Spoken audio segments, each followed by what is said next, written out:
आज बुधवार दिनांक 1 मे 2024 महाराष्ट्र दिन व कामगार दिन या निमित्त मी सहाय्यक प्राध्यापक Rupali Sunil Patil ND Chougule group of institutions Asurle Porle यांच्या वतीने आपल्या सर्वांना खूप खूप शुभेच्छा देते।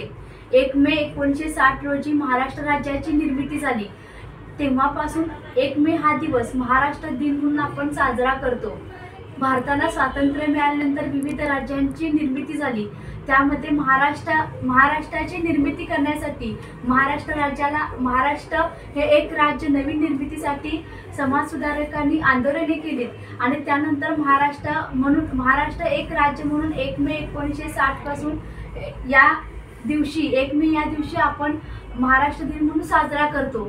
महाराष्ट्राला लाभलेला सामाजिक वारसा, महाराष्ट्राला लाभलेला शैक्षणिक, आर्थिक, भौगोलिक वारसा हा पूर्ण जगभरातील एकूण राज्यापैकी वेगळाच आहे की ज्या महाराष्ट्र राज्याला शिवछत्रपतींचा वारसा मिळाला, ज्या महाराष्ट्राला छत्रपती संभाजीराजांचा वारसा मिळाला, ज्या महाराष्ट्रामध्ये संत महंत घडून गेले, ज्या महाराष्ट्रातील समाजसुधारकांच्या आतोनात प्रयत्नामुळे ज्यांनी प्राणांची आहुती दिली आणि त्यामुळे भारताला स्वातंत्र्य मिळाले, असा हा महाराष्ट्र की ज्या महाराष्ट्रात आपण राहतो आणि ज्या महाराष्ट्राचा भौगोलिक वारसा आपल्याला मिळालेला आहे आणि त्यातून आपण जे शिकतो, जे आपण ग्रहित करतो ते सर्व आपल्याला या महाराष्ट्रातून मिळते।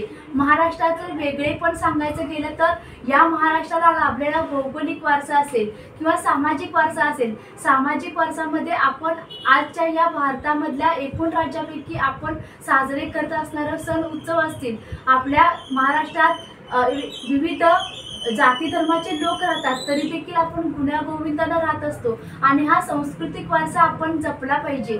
महाराष्ट्र दिन आपण साजरा करतो।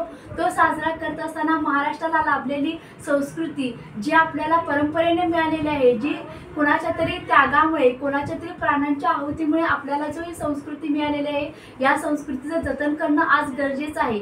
म्हणून आपण आजचा हा महाराष्ट्र दिन साजरा करतो। पुनश्च एकदा आपल्या सर्वांना महाराष्ट्र दिनाच्या खूप खूप शुभेच्छा देते। जय जिजाऊ, जय शिवराय, जय शंभूराय।